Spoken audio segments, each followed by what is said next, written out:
So, ఆ టైంలో చాలా ఆపర్చునిటీస్ వచ్చినా కూడా మీరు యాక్సెప్ట్ చేయలేదు అంటే రీజన్ ఏంటి? సీ ఫస్ట్ ఆఫ్ ఆల్ బయటికొచ్చిన తర్వాత ఒక పీఆర్ టీమ్ నాకు వర్క్ చేశారు. ఒక managers PR team.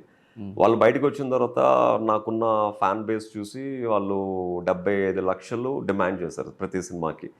So, Kaushal గారు కావాలంటే 75,000 75,00,000 ఇవ్వాలి ఇలా.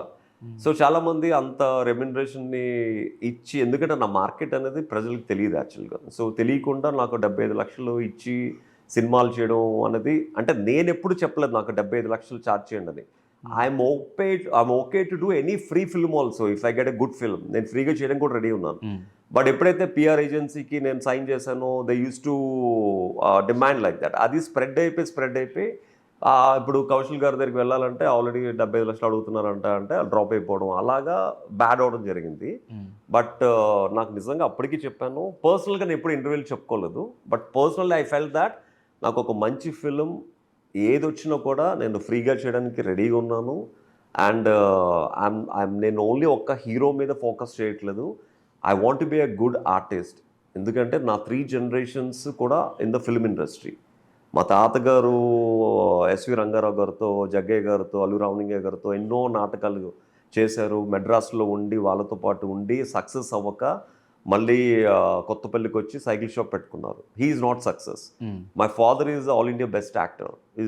మొత్తానికి ఒక 7-8 all India best actor awards వచ్చాయి. మోర్ దెన్ 800 థియేటర్ షోస్ చేశారు. But film industry is not success. Maybe నేను సక్సెస్ అవ్వాలన్న థాట్‌తో ఈ సక్సెస్ వెనకాల పరిగెడుతూ నా ఫ్యామిలీ ఇబ్బంది పడకూడదన్న థాట్‌తో నేను వేరే ప్రొఫెషన్స్ మీద కాన్సంట్రేట్ చేసి దీని మీద 100% ఎఫర్ట్స్ పెట్టుండకపోవచ్చు గానీ, but I'm happy with financially and successfully, creatively I'm happy with my life. హ్మ్. సో, ఇప్పటికి తనీష్‌తో టచ్‌లో ఉన్నారా? టచ్‌లో లేరా? నో. ఆ రైవలరీ ఇంకా కంటిన్యూ అవుతుందా మీ ఇద్దరికి? రైవల్రీ లేదు. మధ్యలో తనీష్‌కి లల్లీ అంటే చాలా ఇష్టం. సో, ఒకసారి లల్లీ బర్త్‌డే కూడా వాళ్ళ ఇంటికి వెళ్లి చేయడం జరిగింది. అండ్ మధ్యలో కూడా మా ఎలక్షన్స్ అప్పుడు కూడా 2, 3 సార్లు కలిసాం. అంటే hello, hi, bye that's all. Hmm. ఏదన్నా ఉంటే కలుస్తాం, మాడతాం. హ్మ్. బట్ అంటే Kaushal is the person who will not keep rivalries with anyone for longer time. అది బిగ్ బాస్ వర్కే. బిగ్ బాస్ నుంచి బయటకొచ్చిన తర్వాత ఎవ్రీబడీ ఈస్ మై ఫ్రెండ్స్. హ్మ్.